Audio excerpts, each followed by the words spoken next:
বাবা তো সব সম্পত্তি তার বড় ছেলের নামে লিখে দিয়েছে। আব্বা, বাজারের ব্যাগ, সমস্ত সয় সম্পত্তি বাবা তোমার নামে লিখে দিয়েছে, একটা কানা করে আমাকে দেয়।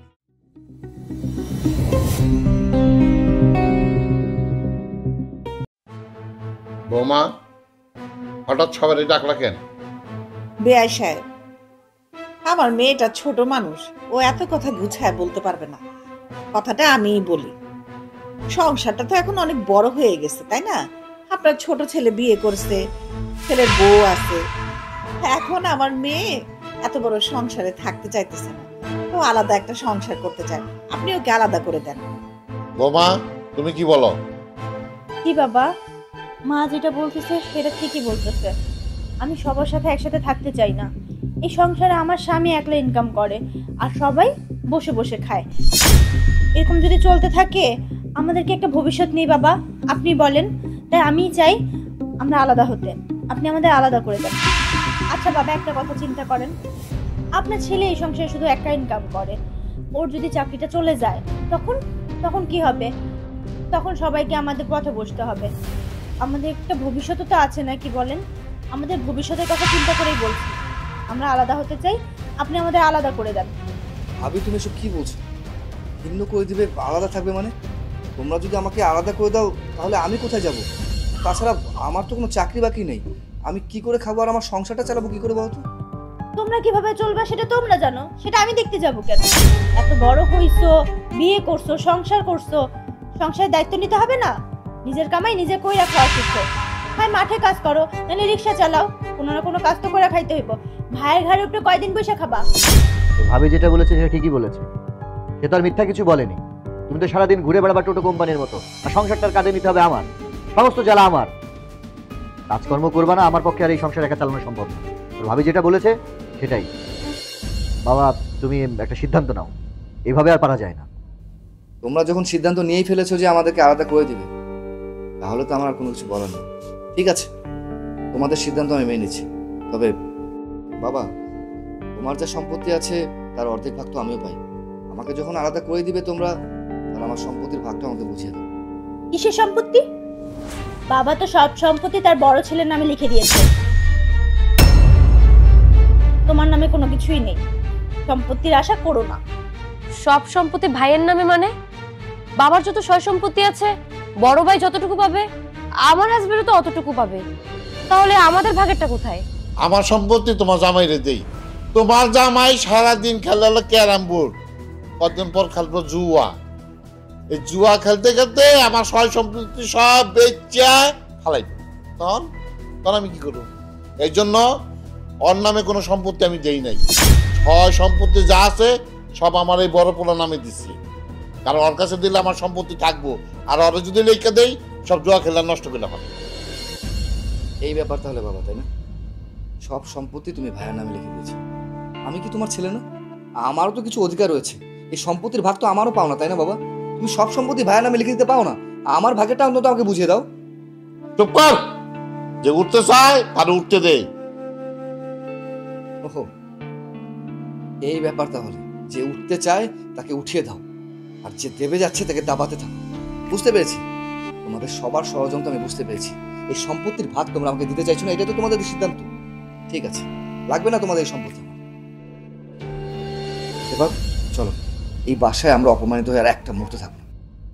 চলো। দাঁড়া, যাওয়ার আগে তোর কাপড় চোপড় যা আছে নিয়ে যা, আর কিছু হাড়ি পাতিল লয়ে যা। থাক বাবা, তার আর দরকার হবে না। অনেক দয়া দেখিয়েছো আমার প্রতি, এতটুকু দয়া না করলেও পারবে। তোমাদের কোনো সাহায্যই আমার দরকার নেই। এই বাসা থেকে আমরা দুজনে এক কাপড়ে বেরিয়ে যাবো। চলো সে।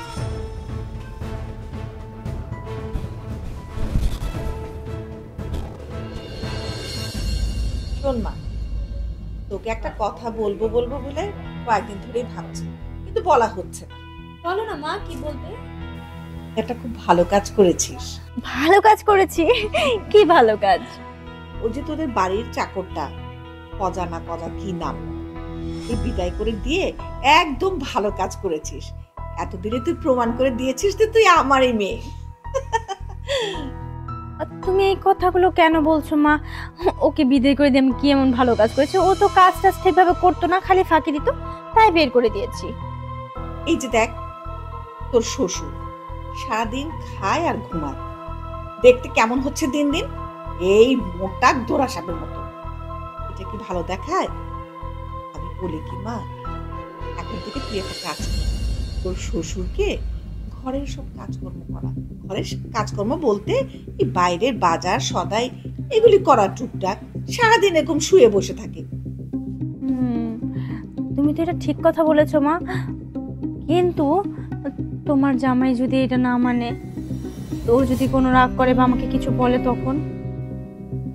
মানবে না মানে? কি বলিস? আরে মেয়ে মানুষ হয়েছিস কি পুরুষ মানুষের কথা শোনার জন্য? আরে স্বামীকে যদি আয়ত্তে করতে না পারিস, তাহলে আমি মা হয়েছি কেন? আমি আছি না, সবকিছু ট্রিক্স তোকে আমি শিখিয়ে দেব। আর তাছাড়া তোকে কি আমি এইভাবে মানুষ করেছি নাকি? তা অবশ্য ঠিক বলেছো। আচ্ছা ঠিক আছে, এই ব্যাপারটা নিয়ে তোমাদের জামাইয়ের সাথে কথা বলছি। আমার তো আবার একটু পার্লারও যেতে হবে।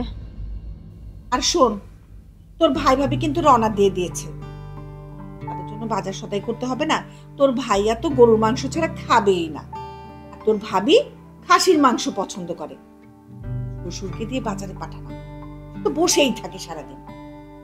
আর ভালো কথা, শ্বশুরকে কিন্তু বলতে ভুলিস না, আমি আবার একটু কবুতরের মাংসটা বেশি পছন্দ করি। ঠিক আছে মা, তুমি একদম টেনশন করো না। তোমার কবুতরের মাংস আর ভাইয়া ভাবি ওনারা যা পছন্দ করে তাই আনাচ্ছি, আর আমার শ্বশুরকেই বাজারে পাঠাচ্ছি, এটা নিয়ে তুমি টেনশন করো না। আচ্ছা আমি তাহলে যাই, আমার আবার পার্লারে যেতে হবে, আমার দেরি হয়ে যাচ্ছে। তুমি বাড়িতেই থাকো। হ্যাঁ আচ্ছা ঠিক আছে, তুই কোনো চিন্তা করিস না।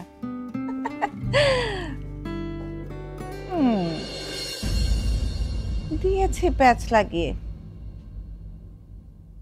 এবার এই সংসার আমার আর আমার মেয়ের। আর শোন, আমি বলি, এই যে এই সব উল্টাপাল্টা গাছপালা আছে না, এগুলো সব তুলে ফেলবি। তুলে ওই যে গোবর মাটি দিয়ে যে সার হয় না, সেটা নিয়ে এসে গেন্দা ফুলের চারা কিনবি, সব থেকে দামিটা কিনে এই লম্বা আল করে করে সুন্দর করে গেন্দা ফুলের চারাগুলো লাগাবি। আর ওই পাশটাতে না, আমার বাসার গেটের সামনে একটা সুগন্ধি ফুল গাছ তুই ম্যানেজ করবি, ওটা লাগাবি। আর সুন্দর করে পরিষ্কার কর। কি আর বলবো, বাড়িতে তো কিছু আপদ ছিল, আপদগুলা বিদায় হয়েছে। এখন আমার জানে মানে হাড়ে বাতাস লেগেছে, কি করে রেখেছে বাড়ির অবস্থা তো সব। দেখো আমি নতুন শাড়ি কিনেছি, কেমন লাগছে আমাকে? তুমি হচ্ছ আমার বউ, তোমাকে নতুন শাড়িতেও যেমন লাগে, পুরাতন শাড়িতেও তেমন লাগে, একদম পরীর মতো লাগছে। আচ্ছা ভালো কথা, তুমি ময়লার মধ্যে কেন এসছো? তোমাকে ডাকতে এসেছি, আমি একটু পার্লারে যাব, আমার সাথে চলো না? আচ্ছা এদিকে দেখছো তো আমি ফুলের বাগানটা সাজাচ্ছি, তুমি একটা কাজ করো, আমি তোমায় টাকা দিয়ে দিচ্ছি, তুমি লক্ষ্মী মেয়ের মতো পার্লার থেকে সেজে চলে আসো। আমি একা যেতে পারবো না, রাস্তা দিয়ে আমি একা যাব বলো? তুমি আমার সাথে চলো। আর শোনো না, আমাদের বাড়ি থেকে আমার ভাই আসবে, ভাবি আসবে, বাজারও করতে হবে। কি করব বুঝতে পারছি না, কি করি বলো তো? তাহলে একটা কাজ করো, তুমি পার্লার থেকে সেজে গুজে আসো, আমি তোমার ভাই আর ভাবি যেহেতু এই বাসায় আসছে, তারা নতুন অতিথি, তাদের জন্য আপ্যায়নের একটা ব্যবস্থা করতে হবে না, আমি চট জলদি যে বাজারটা করে নিয়ে আসি, তুমি পার্লার থেকে ঘুরে আসো। না, তুমি বাজারে গেলে আমাকে পার্লারে নিয়ে যাবে কে? আমি এই রাস্তা দিয়ে একা যাব, ছেলেরা পর ডিস্টার্ব করবে। তার চেয়ে এক কাজ তো করাই যায়, বাবা তো বাড়িতেই আছে, বাবাকে পাঠাই বাজারে। বাবা এই সারাদিন বাসাতে বসে থাকে, বসে থেকে তো এরকম অসুস্থ হয়েছে, যদি হাঁটাচলা করে তাহলে ব্যায়াম হবে আর বাবাও সুস্থ থাকবে। আচ্ছা ভালো কথা, তুমি তো ফজাকে বলতে পারো, ফজাকে ডাক দাও, আমি ফজাকে পাঠাচ্ছি বাজারে। পজা নেই। ফজা নেই মানে? এত বাড়তি লোক রেখে বাড়তি খরচ করে কি লাভ বলো? টাকা সঞ্চয় করতে হবে তো, আমাদের ভবিষ্যৎ আছে না, তাই আমি ওকে বের করে দিয়েছি। ওকে দরকার নেই, এরকম সাধারণ কাজের জন্য তো বাবা আছেই। আর বাবা এমনি বয়স্ক লোক, সারাদিন যদি শুয়ে বসে থাকে আরো অসুস্থ হয়ে যাবে। একটু যদি হাঁটাচলা করে বাবা শরীরের জন্য ভালো। কি বাবার শরীর অসুস্থ, সে সারাদিন খক করে কাশতেছে, সে অসুস্থ রোগী, আর তাকে দিয়ে আমি বাজার করাবো? না না, এটা ঠিক না, এটা তুমি কি উল্টাপাল্টা কথা বলছো? বাবার শরীরের কথা চিন্তা করে আমি এই সিদ্ধান্ত নিয়েছি। কি বলো তুমি, এটা ভালো সিদ্ধান্ত নিয়েছি না বলো? আমি ভাবছি অন্য কথা, বাবার কথা ঠিক আছে তুমি ভাবছো, কিন্তু একটা কাজ করি না, তুমি যাও পার্লারে, আমি বাজারটা করে নিয়ে আসি। তুমি আমার কথা চিন্তা করবে কেন? রাস্তায় আমার কোনো বিপদ হোক তাতে তোমার কোনো কিছু যায় আসে না, আমি চলে যাই। না, আমি একদম বাপের বাড়ি চলে যাব। আচ্ছা আরে আরে এই, শোনো। আরে বাবা ঠিক আছে বুঝলাম, আমার ভুল হয়েছে। এবার দাঁড়াও, এবার দাঁড়াও। বাসার মধ্যে কেন যাচ্ছ? তুমি তো যাবে বললে পার্লারে। ঠিক আছে, আমার ভুল হয়েছে, চলো পার্লারে যাও। হয়েছে, আর ঢং করতে হবে না। পার্লারে যাওয়ার আগে যে কাজ আছে সেগুলো করতে হবে ভুলে গেছো? বাজারে যে যেতে হবে সেটা ভুলে গেছো? তোমার মনে থাকবে কেন? তোমাকে দিয়ে কোনো কাজ হয়? যাও অন্তত বাজারের ব্যাগটা নিয়ে আসো, বাকি কাজ আমিই করছি। চুপ থাকো, আমি বাজারের ব্যাগ নিয়ে আসছি। বাবা, বাবা!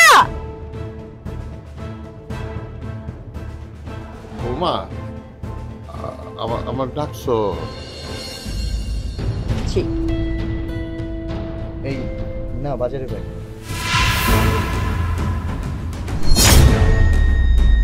আব্বা, বাজারের ব্যাগ।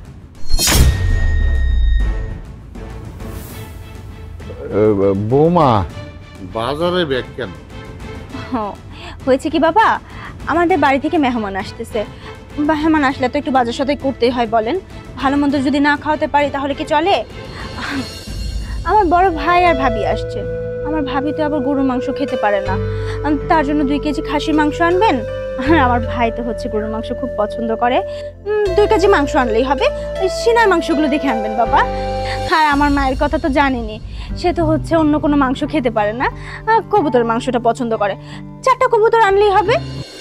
হ্যাঁ, আপনার ছেলে তো অনেকদিন ধরে চিংড়ি মাছ খায় না, চিংড়ি মাছ করছে। 1 কেজি চিংড়ি মাছ নিয়ে আসেন, একটু বড় সাইজেরটা নিয়ে আসবেন। আর আমি তো হচ্ছে ইলিশ মাছটা খুব পছন্দ করি। ডিমালা ইলিশ মাছগুলো আছে না বাবা, সেগুলো নিয়ে আসবেন। আরেকটা কথা বাবা, বাজারগুলো কিন্তু মনে করে ঠিকভাবে নিয়ে আসবেন, আপনি তো আবার ভুলে যান। আরেকটা কথা বাবা, আসার সময় কিন্তু আবার রিকশায় করে আসবেন না, হেঁটে আসবেন। তাহলে 50 টাকাও সেভ হবে, আপনার ডায়েট কন্ট্রোলটাও হবে। আপনাকে তো আবার সবকিছু মনে করিয়ে দিতে হয়, না হলে তো আপনার মনে থাকে না। কি বলো, ঠিক বলছি না? ঠিকই কইছো বৌমা, ঠিকই কইছো। হাইটা আসলে তো 50টা থেকে রিক্সা ভাড়া বাঁচবো, আর 50টা টাকা বাঁচলে তো আমগুই বাঁচবো, আমগুই বাঁচবো। হাইটা হাইটা 50টা টাকা বাঁচবো। আমি তো বয়স হয়ে গেছি গা, আবার হাইতে। আর শোনেন বাবা, কোনো কিছু আবার ভুলে ফালাই দিয়ে আসেন না, আপনার তো আবার মন ভোলা। চলো চলো।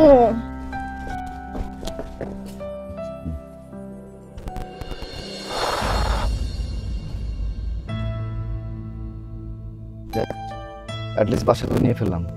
বাসা তো নিছো, কিন্তু তুমি তোমার বাড়ির থেকে আসার সময় তো একটা সুতাও আনো নাই। এই বাসা থাকতে গেলে তো মিনিমাম একটা তোষক লাগবে, বালিশ লাগবে, বিছনার চাদর লাগবে, রান্না বাড়া করতে গেলে হাঁড়ি পাতিল লাগবে, বাজার সদাই লাগবে। এগুলো ছাড়া তো এখানে থাকা সম্ভব না। হ্যাঁ, এটা অবশ্য তুমি ঠিক বলেছো। আচ্ছা, তুমি এসব বিষয় নিয়ে একদম টেনশন করো না। সংসার যেহেতু করছি, এসব বিষয় তো আমাদের লাগবে, তাই না? আমি দেখি বাইরে যাই, একটা কাজের বন্দোবস্ত করে আমাদের যা যা লাগবে সংসারের জন্য আমি সবকিছু ব্যবস্থা করছি। তুমি টেনশন করো না, যাও তুমি ঘরে যাও। আর হ্যাঁ, ঘরে গিয়ে ঘরটা একটু পরিষ্কার করো, ঠিক আছে? কিভাবে পরিষ্কার করবো? এখানে কি ঝাড়ু আছে নাকি? ঝাড়ু, বেলচা, বালতি এগুলো তো প্রয়োজন। ও হ্যাঁ, তাই তো, আমরা তো কিছুই সঙ্গে নিয়ে আসি। আচ্ছা ঠিক আছে, আমি আসার সময় সবকিছু নিয়ে আসবো। তাহলে তুমি রুমে যাও, রুমে গিয়ে রেস্ট করো। হ্যাঁ, আচ্ছা ঠিক আছে।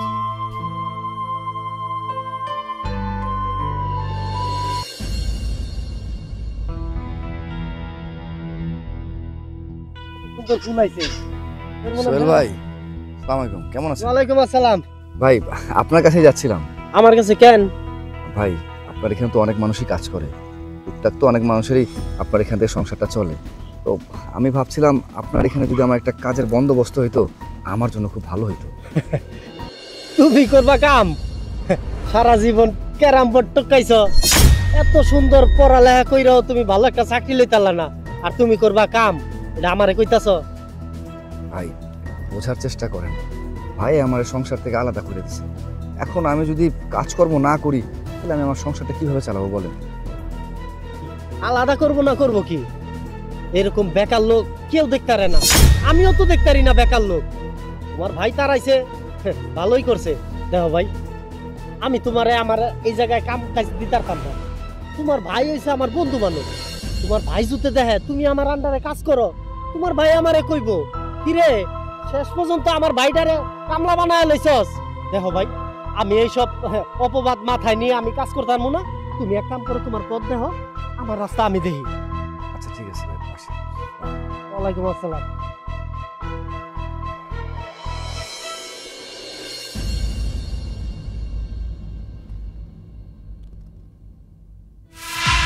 বাবা, তোমার হাতে ওইটা কি? বাজারের ব্যাগ। বাজারের ব্যাগ তোমার হাতে কেন? ওই যে আমগো বাড়িতে নাকি বৌমার মেয়ে বানাইব, তাই বৌমা আমার বাজারের ব্যাগ হাতে ধরাই দিয়ে বললো যে বাজারে যেতে কিছু সদাই পাতি আনতে। তুমি যাইতেছো বাজারে, ফয়জা কই? ফজা, ও ফজারে নাকি বৌমা বাড়ি থেকে তাড়াই দিছে, আর বলে দরকার হইব না। ফজারে যে বাড়ি থেকে তারাই দিছে, তাহলে বাড়ির কাজকর্ম করবে কে? কে কাজ করবো? ফজা গেছে গা, এখন ফজার পরিবর্তে তো আমি বাড়ি কাম কাজ করুন, তাই তো মনে হইল। ও এই ব্যাপার তাহলে। আচ্ছা আব্বা, তোমার কি একটা কথা মনে আছে?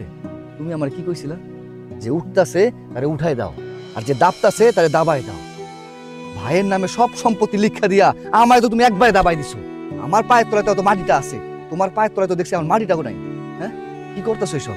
আচ্ছা বাবা, আমার একটা কথা বলো তো, ভাই কি শুধু তোমার সন্তান? আমি কি তোমার সন্তান না? সমস্ত সম্পত্তি তুমি ভাইয়ের নামে লিখা দিলা, আমায় তো তুমি একটা কানা করে দিলা না, ঘর থেকে উল্টা বাইর করে দিলা। আচ্ছা এটাও মাইনা নিলাম, ভাইরে তো তুমি পড়ালেখা করাইছো, আমারও করাইছো। ভাই পড়ালেখার জোরে একটা চাকরি পাইছে, আমি না হয় কোনো কিছু পাই নাই। আমার কি কোনো কিছু পাওয়ার আশা ছিল না? কও।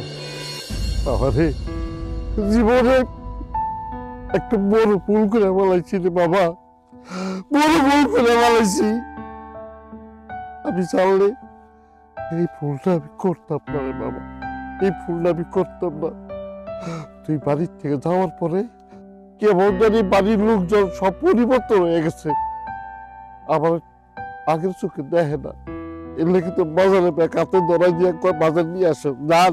আমার কয় কি জানোস, রিক্সায় কিন না, হাইটাই বেন।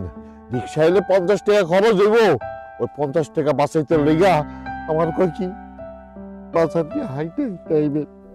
সেই বাবা আমার কোনোদিন নিজে খাওয়া তুলে খায় নাই, সেই বাবা আমার আজকে যাইতেছে বাজারে। বড় ভাইয়ের নামে সমস্ত সম্পত্তি লিখে দিয়া তার ভালো চাইছিলা তুমি, আজকে সেই সন্তানের চাকর হয়ে গেছো তুমি। বাহ বাবা বাহ। কিন্তু আমি বাচ্চা থাকতে আমার বাবারে বাজার যেতে দিব না, আমার বাবা কাউ চাকর হয়ে থাকবো সেইটা আমি মাইনা নিব না। এটার একটা বিহিত আমি করেছি, তুমি আহো আমার লাগে, চলো। আমি বাজারে যাই বাবা, আমার আজকের একটা এটা বিহিত করেছে আব্বা, তুমি আহো আমার লাগে। ভাইয়া, ভাইয়া, ভাইয়া, করছিস কেন? আমি কিছু কোয়েশ্চেন করব, আমার কোয়েশ্চেনের সোজাসুজি অ্যান্সার দিবা, একদম ঘুরিয়ে পেঁচিয়ে বলার কোনো চেষ্টা করবে না। কি কি বলবি বল। আমার প্রশ্ন হলো, বাবার হাতে বাজারের ব্যাগ। তোমার ভাই বলবে কি? আমিই বলছি, বাবাকে বাজারে আমিই পাঠিয়েছি। এখন তো বাসায় বসে থাকে, বাসায় বসে থাকতে থাকতে আরো অসুস্থ হয়ে যাচ্ছে। বাজার করে নিয়ে আসলে ক্ষতি কি? আর তুমি তুমি আবার এখানে আসছো কেন? তোমাকে না এই বাসা থেকে বের করে দেওয়া হয়েছে? লজ্জা করে না আমার এখানে আসতে? ভাবি আপনি একদম চুপ থাকেন, আমি আপনার সাথে কোনো কথা বলছি না, আমি কথা বলছি আমার ভাইয়ের সাথে। প্লিজ মাঝখানে আসার চেষ্টা করবেন না। ভাইয়া, বাবার হাতে বাজারের ব্যাগ কেন? কি হলো, কথা বলছো না কেন? বুঝতে পেরেছি, কারণ কথা বলার মতো কোনো মুখই তোমার নেই। বউয়ের কথা শুনতে শুনতে কানটাকে একেবারে কালা বানিয়ে ফেলেছো, বউয়ের গোলাম হয়ে গেছো তুমি। তাই কে পরিবার, কে ভাই, কে বাবা, তুমি সব কিছু ভুলে গেছো। তুমি কি জানো না যে বাবা কোনোদিন নিজের হাতে এক চামচ ভাতও বেড়ে খায়? বাবার চারপাশে সবসময় 2-3টা কাজের লোক থাকে। তুমি খুব ভালো মতো জানো যে বাবা অসুস্থ। আরে তুমি তো হাটটা কাটা জোয়ান একটা ছেলে, চাইলে তো তুমি বাজারে যেতে পারতে। তোমার লজ্জা করো না বাবাকে বাজারে পারতে? আরে যেই বাবা আমাদেরকে ছোট থেকে বড় করছে, লালন পালন করে এত বড় করছে, তোমার লেখাপড়ার পিছনে লক্ষ লক্ষ টাকা খরচ করছে, ইভেন যে তুমি ভালো চাকরিটা করছো সেটাও বাবার অবদান। এই যে ভাবিকে যে বিয়ে করে এনেছো না, সেটাও বাবার অবদান। এই সব কিছু তুমি ভুলে গেছো? লজ্জা করলো না তোমার এসব করতে? আর এই সমস্ত সয় সম্পত্তি বাবা তোমার নামে লিখে দিয়েছে, একটা কানা করে আমাকে দেয়নি, আমি কোনো কিছু বলিনি। এই বাসা থেকে তুমি আমাকে বের করে দিয়েছো, আমি একটা শব্দ করিনি, এই শব্দে এই বাসা থেকে আমি বের হয়ে গেছি। ইভেন কখনো ফিরে এসে এটাও বলিনি যে আমার সম্পত্তির ভাগ তুমি আমাকে বুঝিয়ে দাও। কিন্তু হ্যাঁ, আমার বাবার অসম্মান করবে সেটা তুমি আমার ভাই হোক আর যেই হোক না কেন, আমি তাকে ছেড়ে দেব না। দেখো ভাইয়া, যা তুমি আমার সাথে করেছো আমি সব কিছু মেনে নিচ্ছি, কিন্তু আমার বাবার সাথে তুমি কোনো কিছু করবে এটা আমি একদম মেনে নিব না। বাবা তুমি চুপ থাকো। তুমি অনেক কিছু বলেছো, আমি তোমার সমস্ত কিছু মাথা পেতে মেনে নিয়েছি। তুমি ভাইয়াকে সমস্ত সম্পত্তি লিখে দিচ্ছ, আমি কোনো কথা বলিনি, কিন্তু তোমার অসম্মান কেউ করবে সেটা আমি কখনোই মেনে নিব না। ভাইয়া প্লিজ, অনেক হয়েছে, অনেক শুনেছো বইয়ের কথা, অন্তত বইয়ের আচল থেকে একটু বের হও। কে বাবা কে ভাই তাদেরকে সম্মান করতে শিখো, তাহলে এমন একটা দিন আসবে যে তুমি পথের ফকির হয়ে যাবে, নিশ্চয় হয়ে যাবে, তোমার পাশে কাউকে পাবে না, আর এটাই হবে তোমার শেষ পরিণতি যদি না। আশা করি আমি কি বলেছি বুঝতে পেরেছো। সত্যি কথা বলতে আমি আমার বইয়ের আঁচলের তলে থাকতে থাকতে কখন যে পায়ের তলে চলে গিয়েছি ভুলে গিয়েছিলাম। আজকে তুই এই কথাগুলো যদি আমাকে না বলতিস না, আমার জ্ঞান চক্ষু খুলতো না। বাবা, আমি আসলে একটা কুলাঙ্গার হয়ে গেছি শুধু এর কারণে। আজকে আমি আমার বইয়ের কথা শুনে আমার নিজের রক্তকে আমি অস্বীকার করেছি। এই সমস্ত সম্পত্তি আমি আত্মসাৎ করেছি, আমার নিজের নামে লিখিয়েছি। আর আজকে কিনা সেই বউ আমার বাবাকে দিয়ে চাকরের মতো খাটাচ্ছে।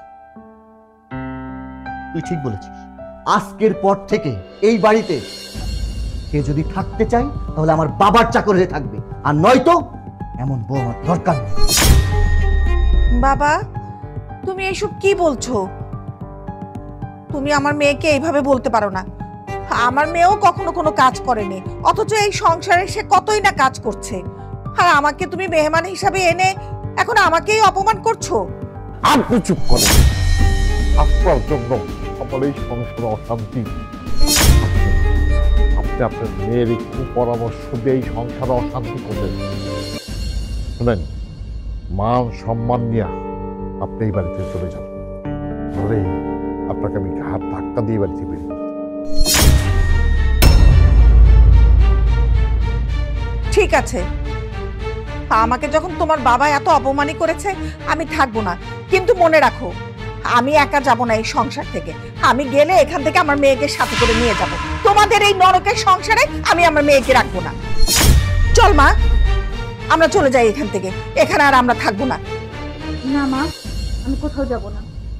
আমি লাল শাড়ি পরে এই বাড়িতে ঢুকেছি, এখান থেকে যদি আমাকে বের হতে হয় সাদা শাড়ি পরে বের হব। আমি তোমার কথায় আমার পরিবারের সবার সাথে, আমার দেবর, আমার স্বামী, আমার শ্বশুর, সবার সাথে কতটা বাজে ব্যবহার করেছি, এটা আমার একদমই উচিত হয়নি। তুমি চলে যাও মা, আর কখনো তোমার নিজের সন্তানের সংসার ভাঙার জন্য এসো না।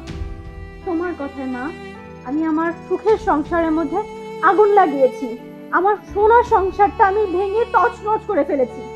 তোমার মতো মা যে সংসারে থাকবে না, সেখানে কখনো উন্নতি হবে না, কেউ ভালো থাকতে পারবে না, কেউ একসাথে থাকতে পারবে না। কি বিআইন সাহেব, হ্যাঁ শুনলেন তো আপনার মেয়ে কি বললো? এখনো দাঁড়িয়ে আছেন, লজ্জা করে না? যান যান, চলে যান। শোনেন, যেদিন ভালো হবেন সেই দিন এই বাড়িতে আসবেন, না হয় এই বাড়ির 30 মানে যেন আপনাকে আমি না দিই। আমার কি দোষ? আমি তো সবার মঙ্গলই চাচ্ছিলাম, আমি তো ভালোই চাচ্ছিলাম। আজকাল ভালোর আর কোনো জামানাই নেই। যাই বাবু। বাবা, বাবা আমি অনেক বড় ভুল করে ফেলেছি। আমার জ্ঞান ছিল না, আমি মায়ের কথায় কতটা বাজে ব্যবহার করেছি। মাফ করে দেবেন বাবা আমাকে। ভাই, তোমাদের কাছে কিভাবে যে আমি মাফ চাবো আমি বুঝতে পারছি না। আমার উপর কোনো রাগ রেখো না। ছোট কোথায়, ওকে কোথায় রেখে আসছো? আমি যাব ওর কাছে গিয়ে আমি ওর কাছে মাফ চাবো। যা বাবা, যা যা, আমার ছোট বৌমা নিয়ে যা। চলো চলো চলো।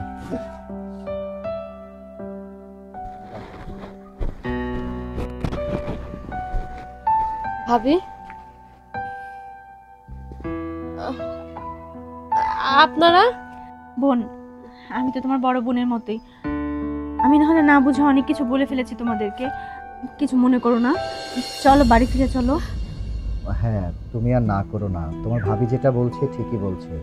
আসলে আমরা এতদিন একটা অন্ধকারের মধ্যে ছিলাম। আমার ছোট ভাইয়ের সাথে তোমার সাথে আসলে আমি যেটা করে ফেলেছি বা আমরা করেছি সেটা পাপ করেছি। যদিও আমি তোমাদের বড়, মানে বলতে লজ্জা নেই, তুমি তো আমার ছোট বোনের মতোই।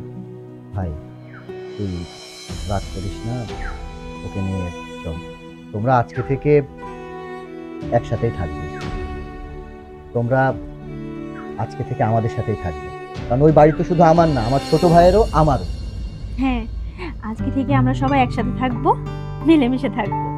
তুমি তো আমার ছোট বোনের মতোই, আমি বড় হয়ে তোমার কাছে ক্ষমা চাইছি, মনে কোনো কষ্ট রেখো না। ভাই এটা আপনি কেমন কথা বলছেন? আপনি আমার কাছে ক্ষমা চাইবেন কিসের জন্য? আপনি তো আপনার ভুলটা বুঝতে পেরেছেন। আপনি আমার বড় ভাইয়ের মতো, আমার এতে কোনো সমস্যা নেই। আমি তো অনেক খুশি হয়েছি, আমি বাড়িতে যেতে পারবো। হ্যাঁ সেফা, ভাইয়া যদি বলছে আমরা সবাই একসাথে থাকি, তাহলে আর অভিমান কোথায়? চলো। চলো চলো।